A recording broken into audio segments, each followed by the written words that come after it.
Hi, my name is Anna Palamumi, and I'm a certified and licensed speech-language pathologist. And today I want to address a method that I use to teach sequencing, story grammar, WH questions, and story retelling. And the reason that I like this method so much is because I can get a lot of miles out of it, and you'll see why in just a little bit. But also, I feel like it correlates so well with what kids are already doing in their classrooms, or at least what some of the skills that they're expected to have in the classroom.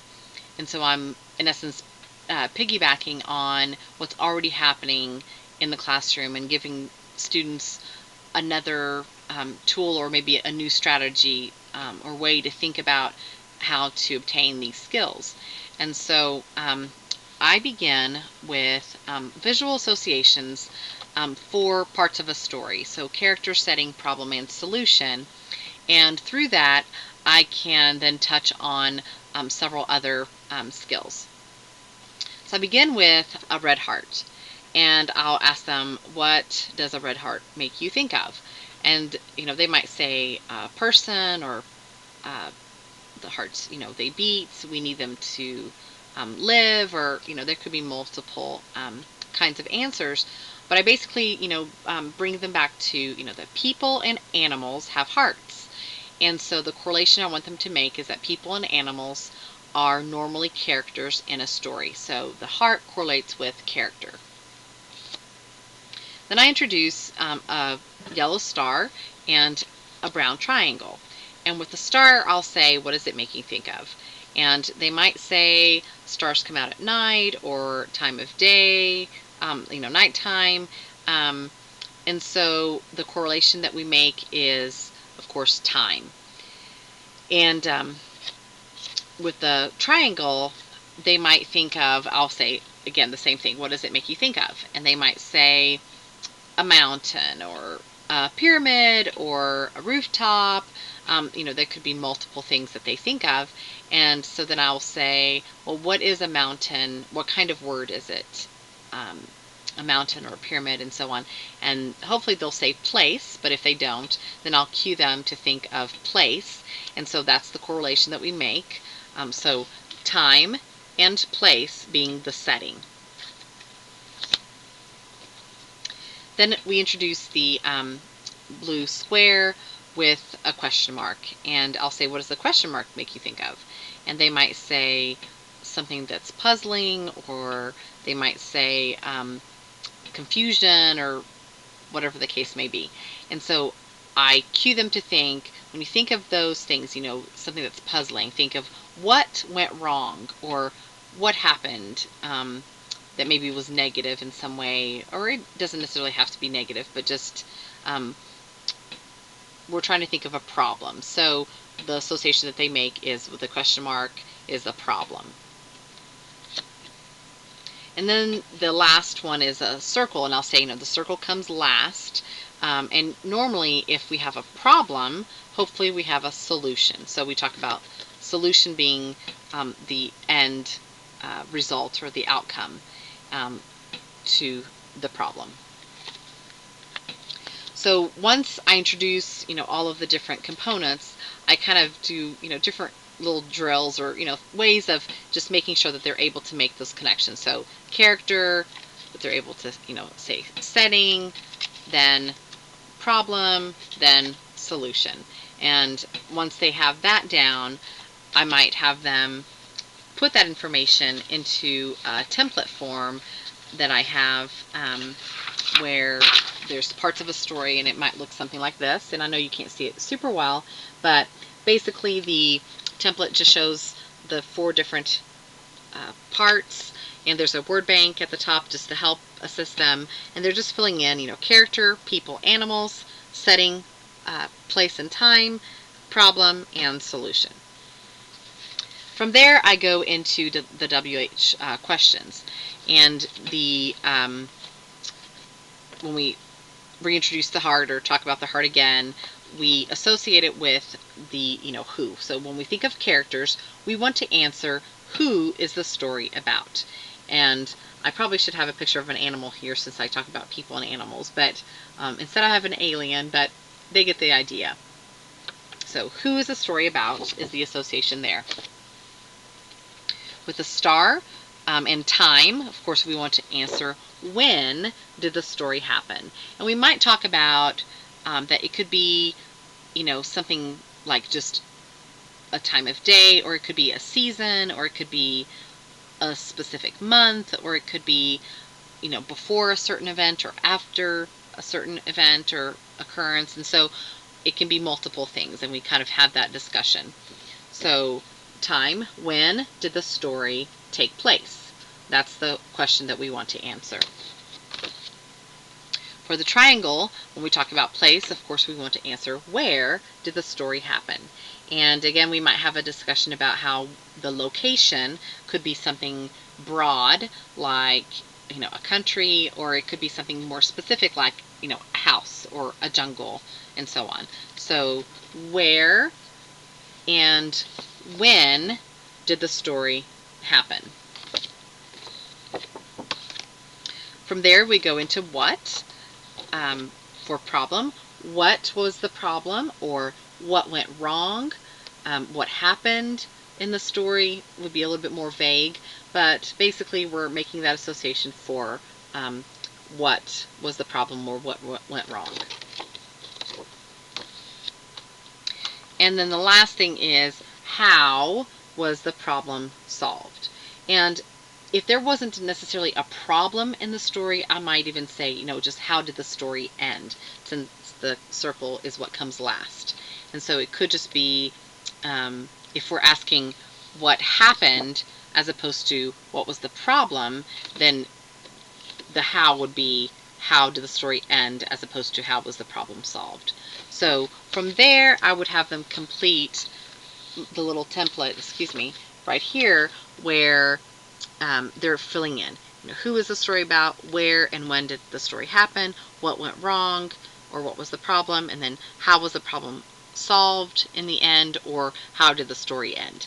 So I just want to make sure that they're able to put all of the information on paper and that they write it down. And you notice, though, I do have a word bank up here to help them along if they need some additional cues. From there, I would show them something like this. And so this is the next template that I use that shows all of the components. And we would then read a story, and they would have to fill this out. But I'm not looking for sentences necessarily. They're just kind of jotting down words or phrases to address character, setting, problem, and solution. So it's kind of like a brainstorming activity, or maybe a rough draft in a sense, for them. And then from there, I have them transfer this information into a story narrative template. And here I have a phrases bank at the top, and then just the story narrative part at the bottom. And what I do is I have them take that information, and then I just give them some possible phrases to use, just to help give them some structure and to help them along to make it flow. And so for the beginning, I might suggest things like, once upon a time, or one day there was a, or there, the story is about. And then for the middle, words or phrases like after that, or because of this, or later, or then. And then for the end, we would have words like finally, or in the end, or the story ends, or at the end of the story. And so again, it just gives them that structure that they might not have independently to be able to make their thoughts flow. Once we've established this, and I see that they are able to sequence the parts and name the parts, identify all of that, they have the WH question associations down, they're able to do the story retelling, then we might do another story and skip all of the pre-writing activities and the writing activity, and just go straight into just an oral retell. And hopefully you'll see some carryover to where they're able to incorporate this information and give you an oral retell that has some structure in sequence, and hopefully good grammatical forms as well. The other template that I might use, if this story narrative is a little bit too difficult, I have a couple of other options, and I'll show you what that would potentially look like for maybe just a 3-part sequence. Like if you just wanted to say, beginning, middle, end, or if you wanted to say first, then last, or just, to narrow it down or make it a little bit simpler. They would then just maybe draw something that relates to each of those parts, and then just write a simple sentence below, or maybe 2 sentences, or whatever you feel like, where they're at, as you judge what level they're in. You can have them fill that out, or there's also this option here where you could have, the character setting, problem, solution, or you could have, first, then, next, last. Some other options would be something like, and I apologize, I'm not finding my page here. So for the 3-part, you could say something like just, the character's main event ending, or before, during, after, what may have happened before the story sequence, what happened during the story sequence, what may happen after the story sequence. For the 4-part, you could even do just, first, second, third, last. So there's just, some different options for you to maybe present it a different way, but where you're still kind of incorporating the same skills. Another narrative activity that you might be able to incorporate is having the child then write another short paragraph comparing that story that you read to maybe another book, or another story that they've read, or maybe even to like a personal experience that they've had, or something like that. So you could do some other extension types of activities to just go along with this.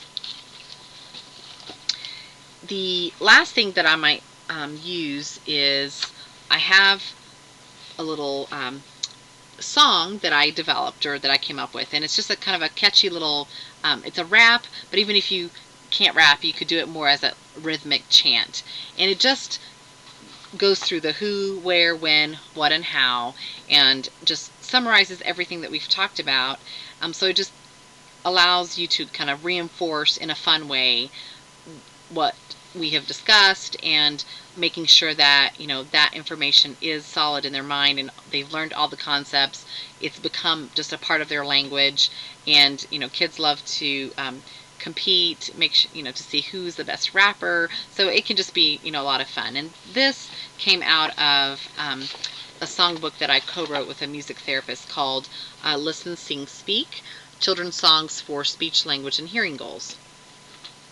And if you're wondering where I obtained my resource, the templates, it's from the Grow series, Language Development with Engaging Children's Stories, and it's a series of leveled storybooks that I wrote for just general language development, but it contains those templates there for you.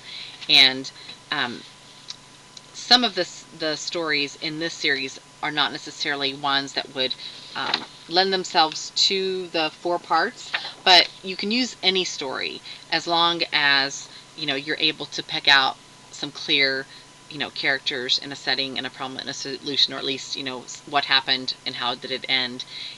So as long as you're making sure that your story incorporates at least most of the components, it would work.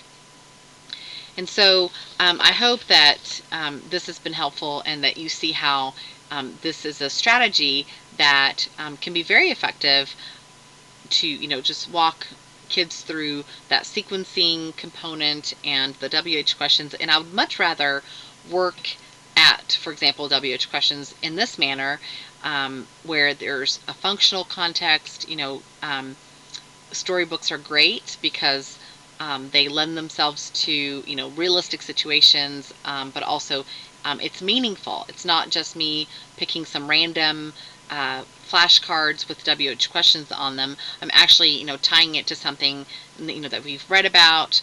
There's meaning attached, and so it's functional, and that's why I like this so well. So hopefully that has been helpful to you, and if you have any questions, feel free to contact me via my website at www.thespeechstop.com, and thank you so much for your time.